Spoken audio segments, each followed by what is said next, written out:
ಕೊಡಿ ಅಂತ ಹೇಳ್ತಾ ಇದ್ದಾರೆ. ಹಾಂ, ಏನು ಹೇಳ್ತೀರಾ CBI ಕೊಡ್ತೀರಾ? ಆ ಏಜೆನ್ಸಿಲಿ ವ್ಯಾಲ್ಯೂನ ಕಳ್ಕೊಂಬಿಟ್ಟಾರಲ್ರಿ. ಅವರಿಗೆ ಕರೆಕ್ಟಾಗಿ ಅಡ್ಜಸ್ಟ್ಮೆಂಟಿಗೆ ಸರಿ ಇತ್ತದು CBI ವಿಜೇಂದ್ರ ಅವರು. ಅದಕ್ಕೆ ಅಲ್ಲಿ ಕೊಡ್ರಿ ಅಂತಾರೆ, ಮತ್ತೆ ಸ್ವಲ್ಪ ಅಡ್ಜಸ್ಟ್ ಮಾಡ್ಕೊಳಕ್ಕೆ ಎಲ್ಲದವ್ರು ಕೇಳ್ತಾ ಇರ್ತಾರೆ. ಕಾಂಗ್ರೆಸ್ ಅಂತ ಕೇಳ್ತಾ ಇದ್ದೀರಾ, CBI ಬೇಡ ಅನ್ನೋರು ಇವರೇ.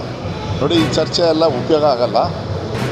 ನೀವು ಪ್ರಶ್ನೆ ಕೇಳಿದ್ರಿ ಇಲ್ಲೇ ನನಗೆ 24 hours ಬ್ಯಾಕ್, ಏನು ಸರ್ ಇಲ್ಲಿಂದ ಬಂದಿದ್ರಿ ಬೆಳಗಾಂ ಚರ್ಚೆ ಇಲ್ಲ ಅಂತ ಶುರುವಾಗಿದೆ.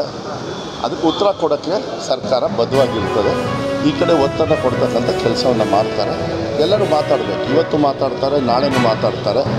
ತಳಮನೆಯಲ್ಲೂ ಕೂಡ ಅದು ಸ್ವಲ್ಪ ಹೆಚ್ಚು ಚರ್ಚೆ ಆಗಬೇಕು ಅಂತ ಮೇಲ್ಮನೆಯಲ್ಲಿ. ಹಾಗೆ ನಾನು ನಿನ್ನೆ ಇಡೀ ದಿವಸ ಮೇಲ್ಮನೆಯಲ್ಲಿದ್ದೆ. ಸ್ವಲ್ಪ ನನ್ನ ಇಲಾಖೆದು ಕೂಡ ಸುಮಾರಷ್ಟು ಪ್ರಶ್ನೆಗಳೆಲ್ಲ ಇದ್ದವು. ಚೆನ್ನಾಗಾಗಿದೆ.